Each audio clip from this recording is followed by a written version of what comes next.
Hello everyone! Today we're going to talk about the Sinbad Trilogy, a trio of fantasy films produced by Charles H. Schneer and Ray Harryhausen, featuring Harryhausen's signature stop-motion animation. It was years ago I got my first of several requests for a Sinbad review, and I committed to doing one, and then proceeded to kick the can down the road. But I'm finally going to tackle all three films in this video. Sinbad is a legendary hero from the 1001 Nights, or the Arabian Nights. He figures in a good number of Scheherazad's stories as the courageous captain of a ship who leads his crew on exciting adventures where they face off against monsters, magicians, and mythical creatures. There have been many Sinbad films made over the years, well over a dozen, which is a lot more than I had realized. I'd never seen any of them before. And for the most part, they aren't very highly rated, but there are exceptions, including these three films, which seem to be considered the best. First up is The Seventh Voyage of Sinbad, released in 1958. This was directed by Nathan Juran and starred Kerwin Matthews as Sinbad, with Catherine Crosby, billed as Catherine Grant, and Torrin Thatcher. Sinbad and his crew are en route to Baghdad with the princess he's about to marry, the union bringing peace to their warring kingdoms. On the way, they stop at the island Colossa, where they encounter a Cyclops and pick up a mysterious magician named Socorro, who uses a genie from a magic lamp to help them escape. In Baghdad, Socorro is determined to get help recapturing Colossa from the Cyclops, but Sinbad refuses to return, so Socorro puts a curse on the princess that makes her shrink. The only way to break the curse, he claims, is by making a potion that contains an eggshell of a giant bird that can only be found, of course, on Colossa. This is a light action-adventure fantasy, and I must confess, as my introduction to the trilogy, I found it a little bland. The last Harryhausen movie I reviewed was Mysterious Island, which certainly has its flaws and has less to offer as a creature feature, but it does have a solid ensemble cast playing fun characters who have entertaining interactions. That's something I value and enjoy in an adventure, and it's something I found kind of lacking here, especially in the lead. No offense to Kerwin Matthews, but he's kind of dull. Sinbad and the princess are very lovey-dovey with each other, which is nice and all, but I was surprised how much they refer to things that occurred before the film started.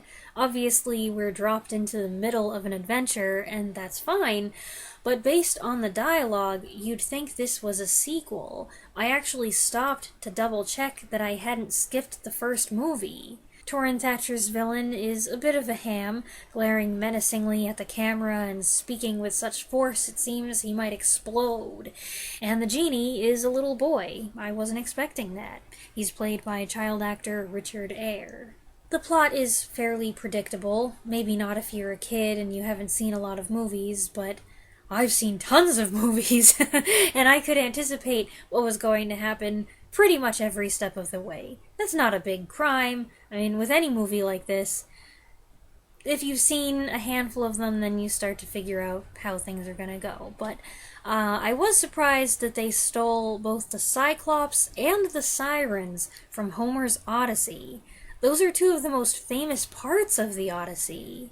What I did really enjoy was the music and the creatures. The Seventh Voyage of Sinbad features a great score by Bernard Herrmann. Granted, by Herrmann standards, it's not one of his best compositions, and I suspect he borrowed from his own work, namely Citizen Kane and The Day the Earth Stood Still.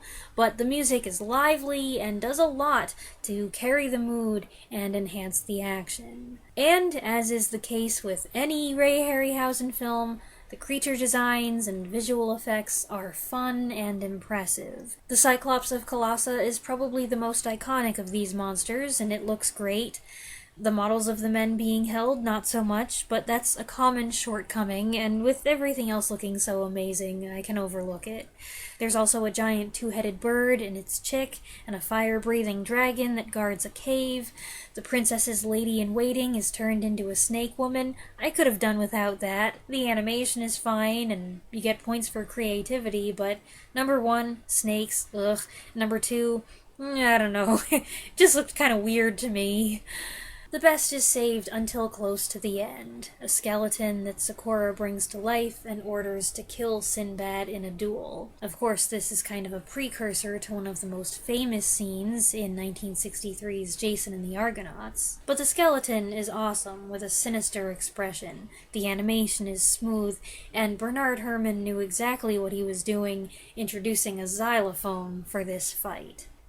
Second in the trilogy is The Golden Voyage of Sinbad, released in 1973. This was directed by Gordon Hessler and starred John Philip Law as Sinbad, with Caroline Munro and Tom Baker. When a strange bird sighted over Sinbad's ship drops a golden amulet onto the deck, Sinbad ignores the warnings of his crew, puts it on, and begins to see mysterious visions. He crosses paths with an evil magician, Prince Korra, who claims ownership of the amulet and tries unsuccessfully to steal it back. It's one of 3 pieces that, when combined, give the possessor absolute power.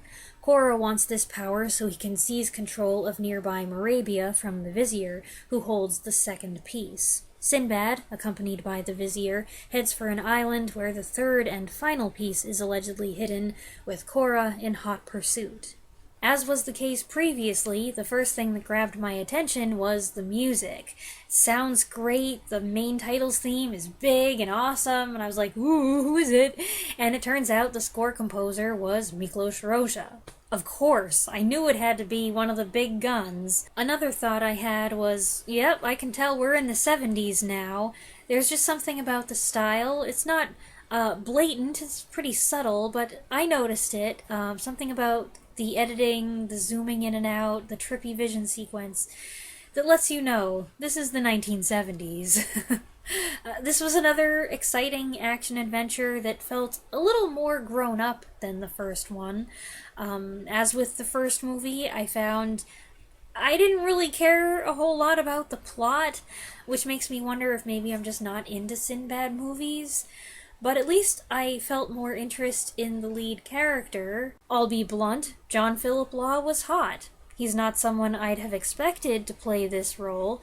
He doesn't really look Middle Eastern, and I'm not sure about his accent, but there's no denying he's easy on the eyes, and he sounds attractive.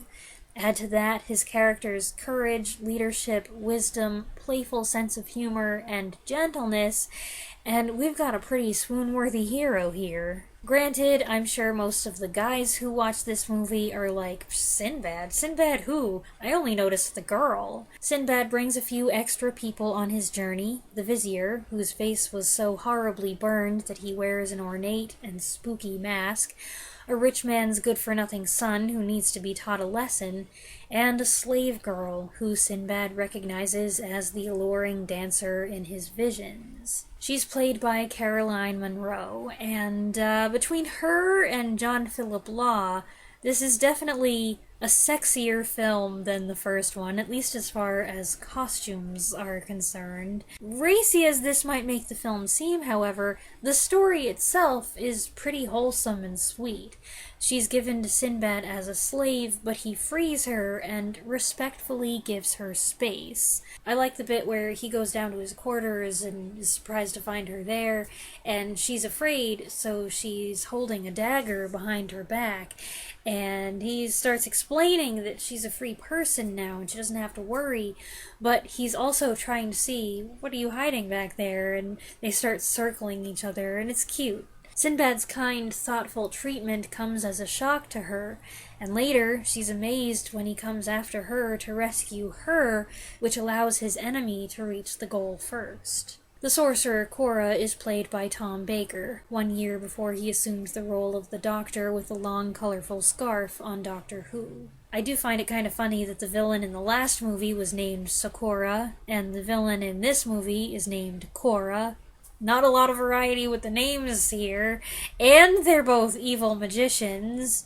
Korra is able to give life to inanimate objects and control them from afar. What's interesting is that this ability saps his strength, and he gradually looks older and older. It was partway through this entry, by the way, that it occurred to me Indiana Jones must have drawn some inspiration from these movies. Cora employs a little flying critter as a courier and a spy. That's our first Harryhausen creature, and for the first 37 minutes or so, it's our only creature, and I was starting to say, hey, what the heck? And then in the second half, the fantastical and mythical elements emerge in full force. The figurehead on Sinbad's ship comes alive, breaking off of the bow and attacking his sailors. The bad guys are caught by green-skinned natives, who are then stunned when the magician forces their idol to come to life and do his bidding. The following sequence, where Sinbad has to go up against the six-sword-wielding god Kali, is probably the most famous part of the movie. Lurking in the caves is a one-eyed centaur with frightfully bad hair who carries the girl away, and then it has a duel with a griffin who kind of comes out of nowhere. The centaur is supposed to represent evil, the griffin good, as they fight a battle to the death. A pretty short battle, mind you. All of the conflicts here wrap up pretty quickly, and then they move on to the next thing, which is par for the course in movies like this, and as far as the creature sequences go, with all the work it took to design, form, and animate the puppets, I can't blame Harryhausen and his crew for not prolonging the action. And really, these sequences don't need to be any longer than they are. What I noticed in this movie is that the sound does about as much as the animation in bringing the fantastical beings to life. The noises we hear are particularly ominous. The groaning and splintering of wood as the figurehead moves, the rusty metallic creaking of the Hindu statue, and the centaur's hooves clomping as he approaches the damsel in distress. The one part I didn't like was the oracle summoning scene. Yes, it's creepy as intended, but it veers a little more into occult territory with the voice and the pagan imagery, and many of you know I try to avoid that kind of thing. The final film in the trilogy is Sinbad and the Eye of the Tiger, released in 1977. This was directed by Sam Wanamaker and starred Patrick Wayne as Sinbad with Jane Seymour and Margaret Whiting. Just before his coronation, the new caliph is attacked by his wicked stepmother Zenobia, who wants to put her own son on the throne. When Sinbad arrives and is barred from the city, he is informed by the princess that her brother, the would-be caliph, has been transformed. If the curse on him is not reversed before a certain time, he can't be crowned caliph and will forever remain in this alternate form. Sinbad and his crew disembark in search of a Greek alchemist who may be able to save the caliph, but Zenobia and her son are determined to beat them there. This entry is no less thrilling and imaginative than the first two, but, well, it's probably unfair because I am watching these films so close together, which I don't think I would recommend necessarily. But this one, which is the longest of the three at 1 hour and 53 minutes, felt lengthy to me. And once again, I wasn't that invested in the plot. Compared to the others, it has a much less exciting title sequence. The score that Roy Budd composed doesn't have that rousing Arabian flavor, although he does find a way to incorporate that funny percussion instrument. I think it's the flexatone.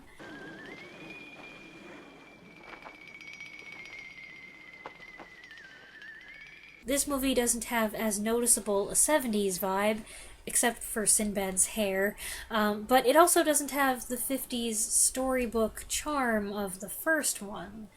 And while it's nice that there are more creatures and effects woven throughout the story, I found some parts of it less visually appealing overall. Harryhausen's special effects are great, of course, but there's an awful lot of obvious rear projection in some of the shots where it's just the people. They had to do what they had to do, but it's too bad some scenes couldn't be shot on location. Patrick Wayne, son of John, plays Sinbad, and I take back any criticism I had of John Philip Law's accent, because Wayne sounds so American that it took me several minutes to realize that he was supposed to be Sinbad. His diction is great, it's very clean, but It's kind of wrong for this role, especially when everyone else is speaking this stylized, poetic, contractionless dialogue with English accents. I wondered if his performance might have been improved with a little coaching, the director saying, okay, let's do that line a few more times, try to make it sound more natural. But that said, I did get used to his square American line readings. After a while, I didn't notice them anymore. They weren't as grating. Once again, though, any hot-blooded heterosexual males in the audience won't have been paying any attention to Sinbad because they'll be too distracted by his leading lady. Ladies, I should say. This film has two, Jane Seymour playing the princess and Sinbad's betrothed, and Taryn Power, daughter of Tyrone, playing the alchemist's daughter and assistant. I thought the last movie upped the sex appeal. There was only one belly dancer in that, and here we've got a whole group of them. And then there's a bathing scene, and there's nudity that's barely concealed by long hair and carefully arranged fabric. We've come a long way from the first movie, which definitely felt like it was for kids. The second one felt a little more mature. And then there's this one, there's a progression here. We also have a lady as our main antagonist this time, which is a welcome change. Although, again, it's someone greedy for wealth and power who uses black magic. Margaret Whiting's Zenobia is a witch who can transform herself or change size by drinking a special potion. She is ruthless in her efforts to get her son on the throne. He is played by Kurt Christian, who appeared in the previous movie as the dopey adolescent sent on the journey with Sinbad. The central creature is an anthropomorphic baboon, who is the prince in his bewitched form. The longer he's under the curse, the more of his humanity he loses, until eventually he'll be 100% animal. I like that here Harryhausen essentially returns to where he got his start, bringing out human emotions in a primate in 1949's Mighty Joe Young. I've already reviewed that one, and I put a link to it in the description along with my reviews of other Harryhausen films for anyone who would like to check those out. I think one of the best scenes is the one where they show the baboon a mirror, and on seeing its reflection, it begins to weep. I found that pretty heartbreaking. It also takes a shine to Taryn Power, and honestly, even with him being an animal most of the time, which, yeah, makes it weird, they kind of had a more interesting love story than Sinbad and the princess. They have more romance, but they're already an established item. By the way, the prince in human form is played by Damian Thomas. I knew him, and it was driving me crazy. Finally, I looked him up and realized, duh, he was Richard Mason in the 1983 Jane Eyre. I should have gotten that. Other creatures include the freaky fire demon alien bugs that Zenobia sends to murder Sinbad, her bronze minotaur Minoton, who does all the hard labor and heavy lifting on that journey, not that he gets much thanks for it. Minoton, by the way, when he's not stop motion, is played by Peter Mayhew, who that same year made his first appearance as Chewbacca in Star Wars. While passing through a land of snow and icebergs, they encounter a giant walrus. The sunbathing girls are startled by a giant horned troglodyte, who actually turns out to be super nice and helpful, and even goes to battle for them when an enraged Zenobia transforms herself into a tiger. Yes, there is a tiger in this movie. I was starting to doubt. You have to wait all the way to the end, and it's a very well done tiger. For some reason, I find the animation of the furry creatures especially impressive. Then the movie ends happily, as they all do, and it was fine. They're all fine. I think maybe watching the 3 films in the space of a week wasn't the best decision on my part, as that made me more aware of how repetitive they could be. All 3 entries basically have the same formula, which may just be the formula of the original tales, where Sinbad goes on a dangerous quest to a remote place to find a thing that an evil magician also wants. The magician wants it for power, while Sinbad wants it to help someone who's been cursed. The dangerous quest to foreign lands looking for a thing part is very much in step with Jason and the Argonauts and Clash of the Titans, which are Harryhausen's biggest films from this era, and depending on who you ask, they're his biggest films, period. I do have a partiality for the older black and white stuff. Go figure. But all three of these movies are fun and exciting, with energetic fights, exotic locations, and a menagerie of creative and fascinating beings. I guess if I had to pick a favorite of the three, I would say The Golden Voyage of Sinbad, the second one. And it's not just because that's the one with the dreamiest Sinbad, although that's part of it. But I'm not sure that one film stands above the others for me. Each one has its strengths and weaknesses. I do acknowledge that epic fantasy and the swords and sandals genre isn't really my jam, so this was kind of a stretch for me, but I totally understand why other people find these movies appealing and why they love them. I'd love to hear how you feel about these movies, so if you've seen them, go ahead and share what you think in the comments below. I look forward to hearing what you all have to say. I hope you enjoyed this video, and I'll be back next weekend with a new review. Thanks for watching.